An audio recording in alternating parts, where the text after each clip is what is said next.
Sales Lead Dog Podcast, hosted by CRM technology and sales process expert Christopher Smith, talking with sales leaders that have separated themselves from the rest of the pack. Listen to find out how the best of the best achieve success with their team and CRM technology.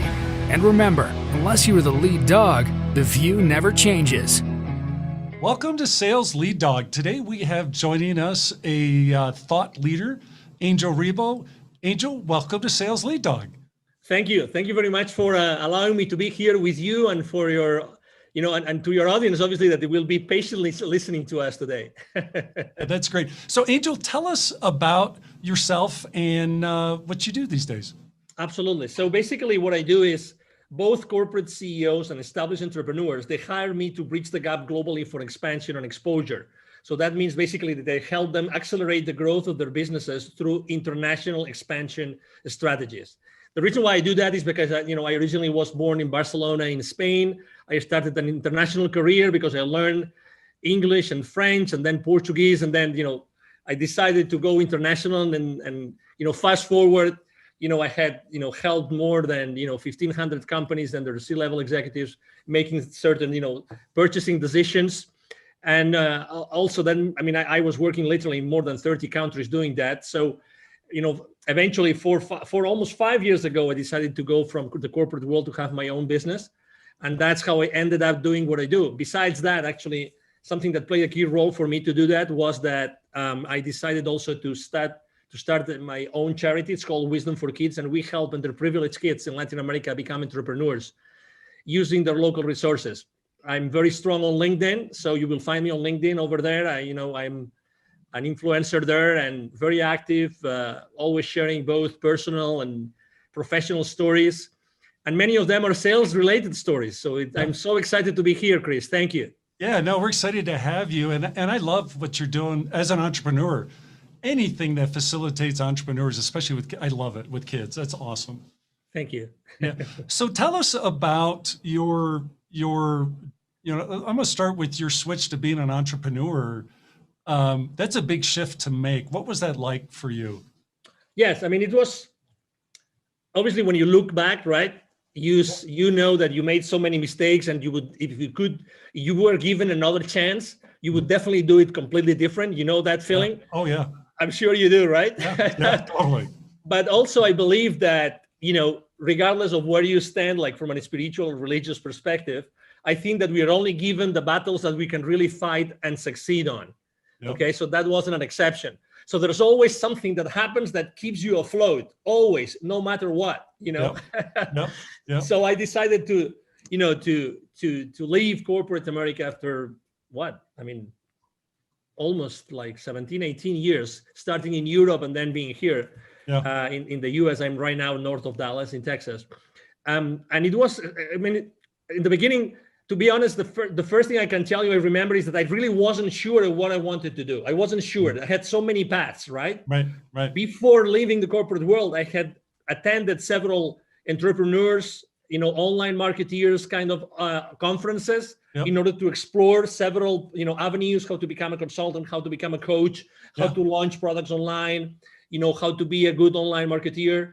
And on top of that, also, I would say that I never really reflected on everything that I had done before.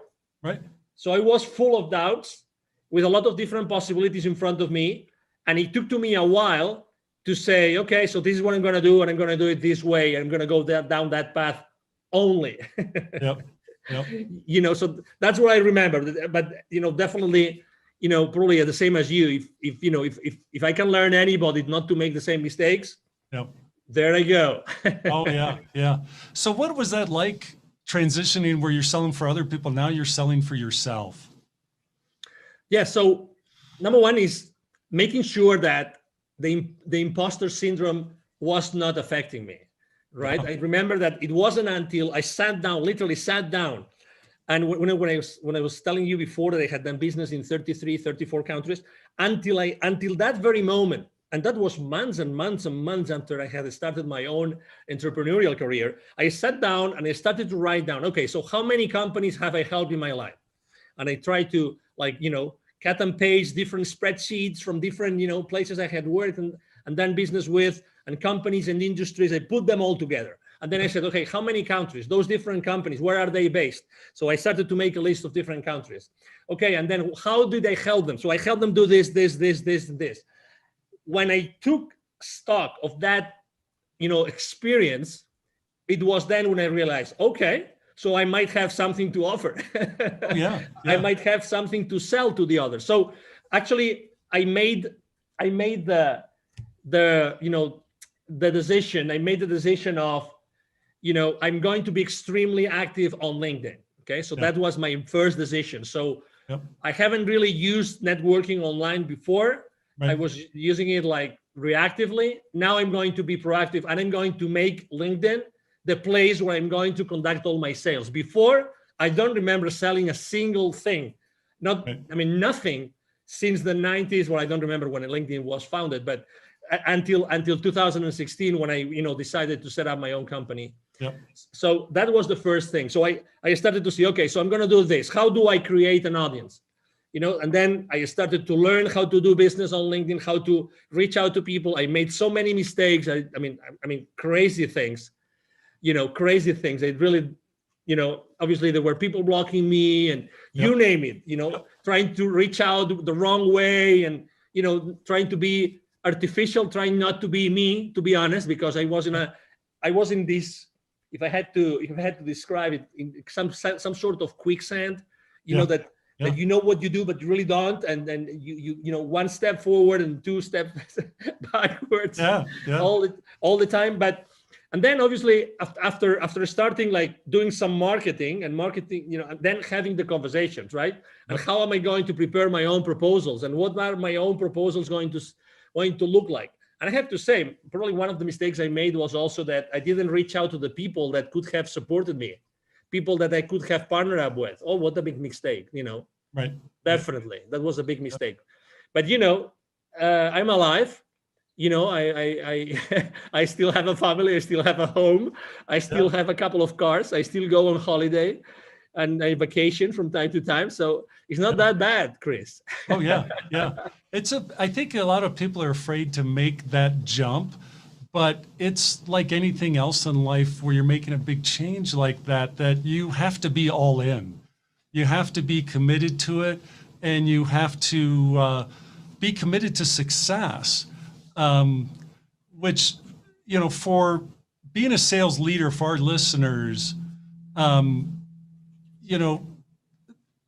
they might not want to be an entrepreneur, but hey, that's like, hey, I want to make that transition into sales leadership, or maybe I want to go for that position at another firm that might be a much bigger role than I have today. What should they take from the lessons you've learned to motivate them to make that leap? Well, number one, whatever the route is that they pick is good. Okay, it's okay. So because we tend to be so hard on ourselves, oh my God. Okay, so whatever the decision you take is going to be the right one for you. Okay, so that's number one. Number two, if you decide to make that leap, that change, then I would say, just as you said, there's a mantra I use with all my clients all the time, which is take imperfect action now. Take imperfect action now. That's my favorite one. Yep. So I would say, there's no perfect path to where you want to go. Right. But the reality is that the sooner you make certain mistakes, the sooner you're going to get there. Oh, yeah. Yeah. So there's in the startup world, there's this concept called the minimum viable product.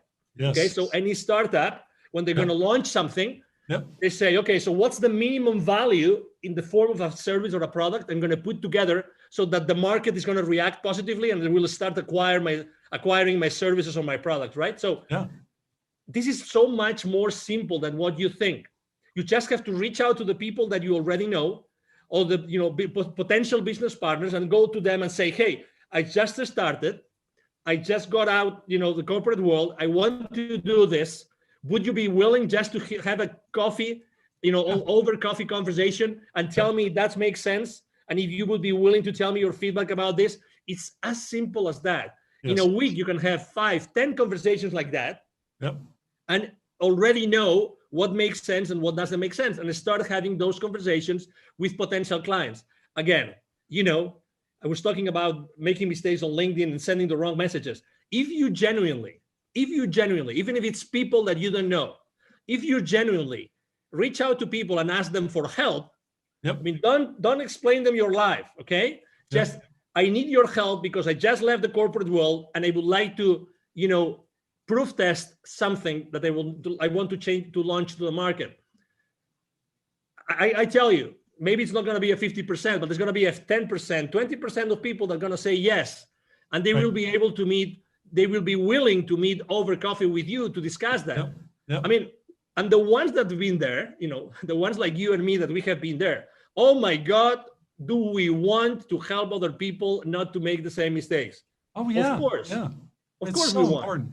Exactly. Yeah. Exactly. So, I think that's the most important thing. And again, you don't have to wait. I remember that one of my excuses was, we look for so many excuses. As soon as I left the corporate world, my company held me and put me, they gave me a very nice package and everything. Yep. And they gave me an outplacement company to work with, right? To find another job. Right. I remember being the only one. I mean, very high level executives on the same meeting, blah, blah, blah. I was the only one in the entire room that wanted to be an entrepreneur. Right. The only one, every single meeting. So I would have a meeting, 1 or 2 meetings per week with them, with other executives looking for a position.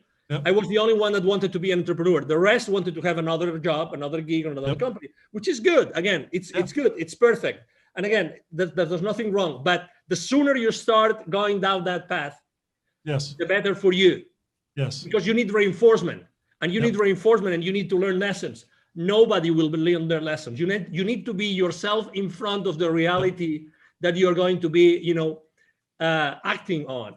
And the new reality is you before other companies that want or might want what you are going to offer to them.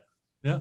And I liked your advice to work your network, seek out help, ask for help from people in your network to say, hey, I'm thinking about making this transition, be it, maybe it's a new job, maybe it's not, to be an entrepreneur, but there's still a lot of people that have done the same thing already that, that are say, hey, whatever you do, don't do this. I did that. And it was a dismal failure, try this instead. It's you can't buy that kind of help. Exactly. And also something else that I didn't mention, but something that would have helped me a lot is probably to ask for help, even to pay someone to coach me in that process. Yes. There's coaches out there. There's people that have done this. There's people that help you get from a position at the corporate towards becoming a successful entrepreneur. There's people doing that. Oh my God, I wish I had taken the decision. I had made the decision of having someone hire someone to do that for me. Yeah. Honestly, the only resource which is scarce in our lives is time. That's the only one. It's time. We will always get money and anything else, but time goes by. So start asking for help. Hire someone that can help you bridge that gap. Bridge that gap to the first dollar, to the first purchase order. Have someone help you get there. And maybe the only piece of advice of who to hire. I mean, there's literally thousands of coaches out there that can help you do that, but look for someone that's made a lot of mistakes. Yeah, that's great. So when you're working with your clients, is there a common struggle or pain point that they have that hold them back from success? Yes. It's definitely, they don't feel comfortable selling. They know they have a value proposition. Some of them have a solution and there's a problem that exists. Others have a solution, but maybe the problem doesn't exist or it's not big enough.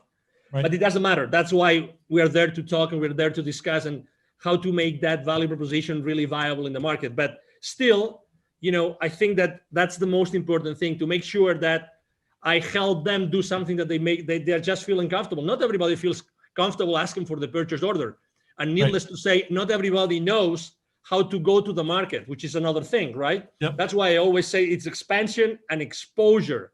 expansion and exposure. So expansion is developing business, but exposure means what are all those marketing tools, strategies, and tactics that are going to help you to get to that place, to get to these people that might hire you or buy your products.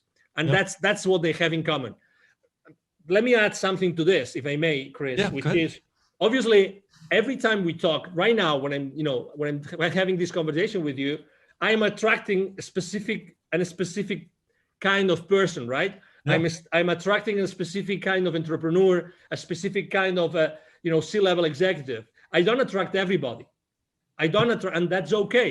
I know what I'm saying, and I'm being me, and I know that I'm going to attract certain persona or a certain avatar, and that's okay.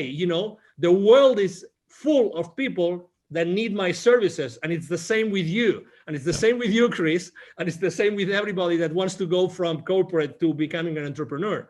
We are unique in our lives, we are unique in our experiences, and we are unique in the way that we can deliver that value to our potential clients. Yep.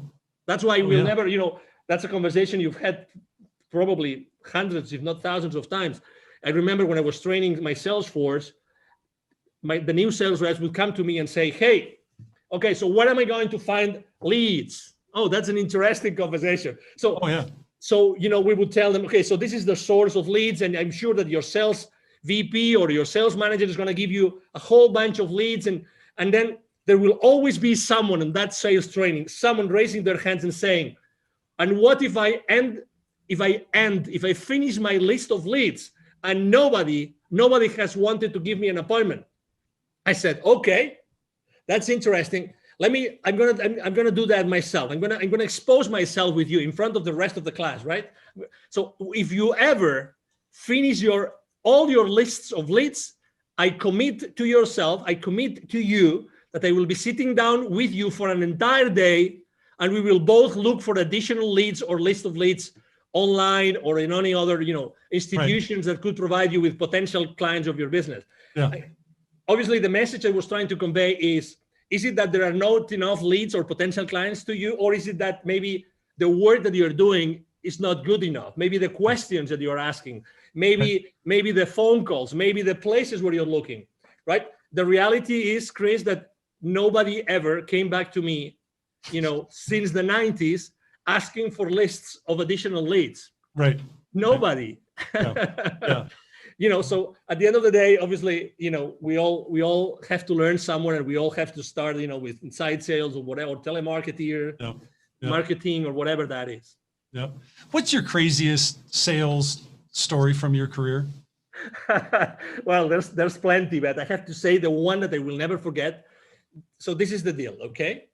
So this is a multinational company. They're all over the world.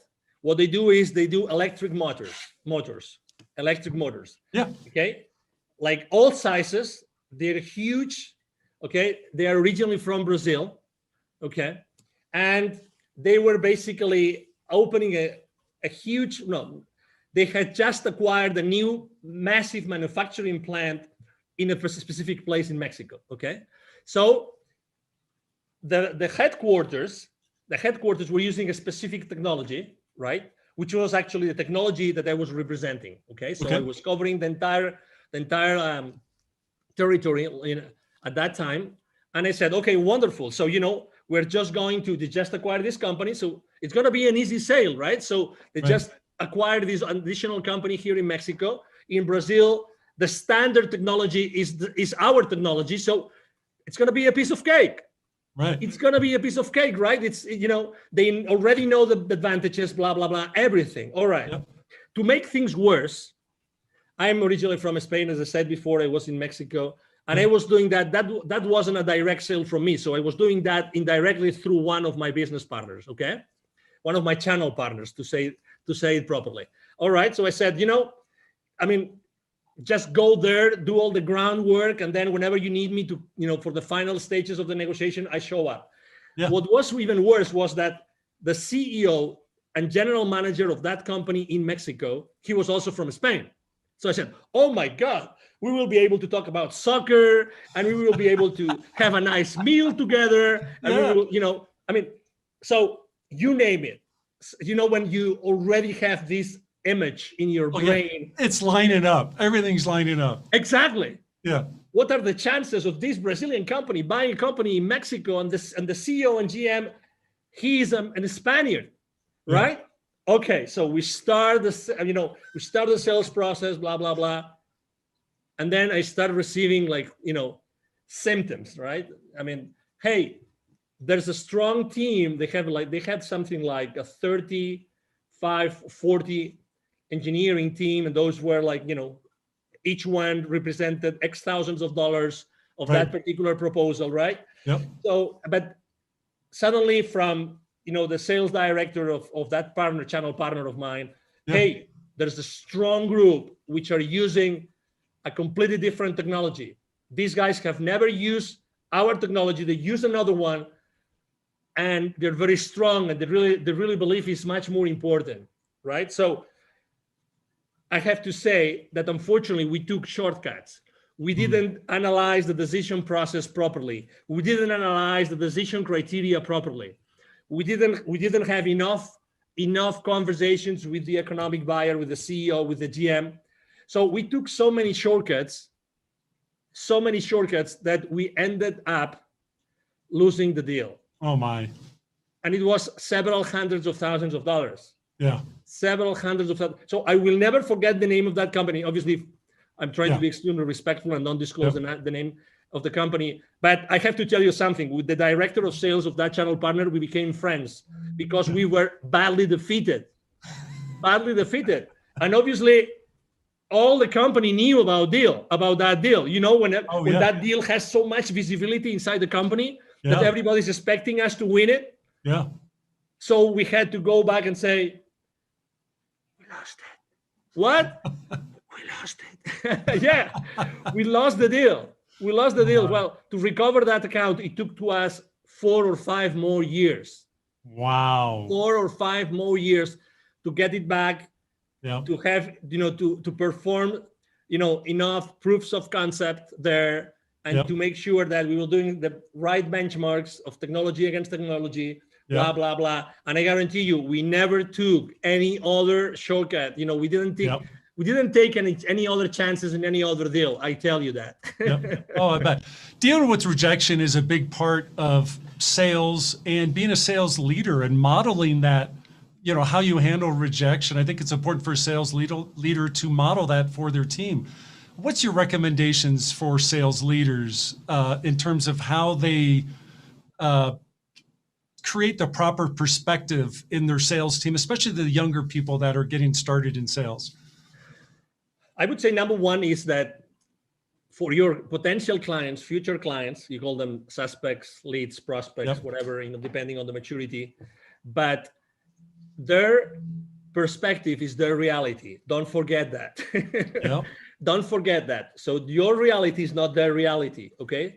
So that's the number one thing. So the number one thing I would like to say is, this is a marathon. Okay. So just you have to learn, and don't burn your bridges. It's a matter of time. You have to learn how to do this. This is as anything else, as playing tennis, as swimming, as driving, as anything else. This is a long run. Okay, so it's going to take some time for you to perfect whatever you want to do. And remember, be yourself all the time. That would be my second one. Be yourself. Don't pretend to be anybody else. It doesn't mean that you don't have to be mentored. You don't have to receive lessons. No. Okay, but be yourself, because if you're not yourself, you're going to be, sidetracked, whatever that is, and you're going to feel saying, I should have done what my gut feel was telling me. Okay, so just be there. And the third thing is always have the tough conversations. Don't hold anything to you. Always have those tough conversations. So what I'm trying to say is always make sure that whatever decision, whatever proposal you're making, whatever conversation, it's for the good of your client. Right. It's for the good of your client. Okay. So genuinely care about what is important for the client. Remember one thing, as I said before, perception is their reality. They want something, but you believe as a salesperson that they need something else. Right. Okay. So it's what they want. It's what they want. So remember, it's their reality. So you have to be there all the time. Okay. So those would be my, most important, pieces of advice. And again, you learn a lot. I mean, I learned from a desk making phone calls. That's how I learned. Yes. Yep. That's how I personally learned. I didn't even, it took to me more than a year to start making, sales appointments with the field reps, but it is what it is. It is, we have to learn, we have to make mistakes. You have to struggle. That's right. Yeah. So let's transfer our discussion here to talk about CRM. When it comes to CRM and your career in sales, did you love it or do you hate it? I loved it. And I loved it because it helped me structure myself and organize myself. The real, can I use a brand, or can I use I'd rather not. We try to stay away from that. And just talk in general terms. We don't want to. So there wasn't one over another. No, it's okay. So just going back in time in the late 90s, there was one system that was really like the number one that everybody would use, and everybody would use that one. I remember when the company was working with was over $1 billion in revenue, and they decided to buy that. Right, that was a multi-million-dollar deal that they had to invest on. I remember it was like a savior. I mean, I remember even though it was complicated, like lots of fields and things and interactions, it was like, oh my God, great. We have a way like to put all that information and to keep that information in at some place so that it's going to help me have a better possibility to follow up on those deals. Because at the end of the day, following up is everything. When every single industry says that the millions are in the follow-up, you bet. And CRMs really help you be organized. That's for me, that was, I remember my first time ever using that particular CRM. And I've always used different. After that, I use CRMs consistently. Yes, it's the peace of mind that you say. Again, a lot of people see it as a way to control, which I understand and which I agree. You need to control your sales force. You need to have some level of accountability with your sales force. I get that, but it's a help. It's something that's going to help you. It's part of your support system, and you need support systems to excel in sales. Yeah, I think it's a great tool for salespeople because everybody goes into slumps, and when that happens, the sales leader can use the information in CRM to say, hey, look, I see you're doing this here. Have you thought about maybe trying this? But if you don't have that information in CRM, how is the leader be able to coach effectively, because they have no insight as to what they've been doing or what's going on? Exactly. And, and to your point, some people don't like to be controlled. Some people feel like, I'm the top gun here. I don't need anybody to overlook what I'm doing. Right. With all due respect, we belong to an organization. That's right. The final goal of that organization is to pay back to the owners, to the investors, to pay back, to the shareholder, to give that additional value to the shareholders. They invested their money, they invested their time, they invested their wealth in making that company successful. You have a job because of them. So anything that you do, which is going against that contradicts that, I regret to say, it's not right. That's right. It's not right. The end goal of any organization is to increase shareholder value no matter what. And you as a salesperson, you have to be aware that every business decision that you make has an impact and a financial implication, has a financial implication in the company and in the profitability of the company. So you're part of that structure. I understand that you like to, sell big and close these big, massive deals and great revenue. But okay, so what are the implications of closing that deal? First, as I said before, for the client, is it going, because in the moment that you close a sale, remember, it's good for you because you get the revenue, but it's a problem in the financial statements, right? It's remember, you are a problem for your client until your client starts to recover the investment. Remember that. That's right. And it's the same for your company. So, okay, you get the revenue, but who has to fulfill that order? Your entire organization behind you has to fulfill the order. Did you take everything into consideration so that you will be able to profitably fulfill that order for your client? These are the kind of things that you have to take into consideration every time you close a sale. Yeah, I could not have said that better, Angel. That is so. Thank you. That's one of the discussions I love to have when we engage with a client is, okay, what happens when that deal's won? What is that being supported by your CRM? Is the information in your CRM to support the team that downstream that, as you said, they now have to take care of that customer. They have to own that relationship and make sure they achieve the ROI on their investment. So important.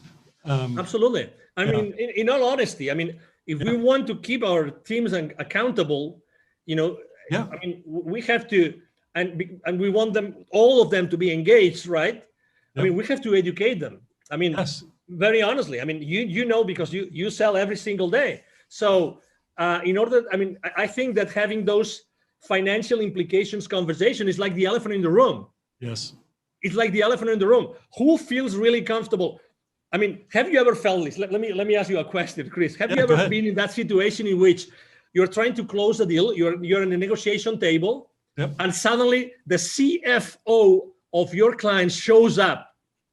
Oh my God, you are with the fingers like this, cross fingers, saying, I pray to God that the questions from the CFO are not going to be that difficult, so I can still answer them, and they will still be interested in doing business with me. Yes. Because if we get into, if he pulls up his financial statements and he starts going on like, okay, so this and this and this and this, and he starts making these difficult questions. Oh my God, you might even have an MBA, but even if you have an MBA, how long ago did you forget all the financial principles? Oh yeah.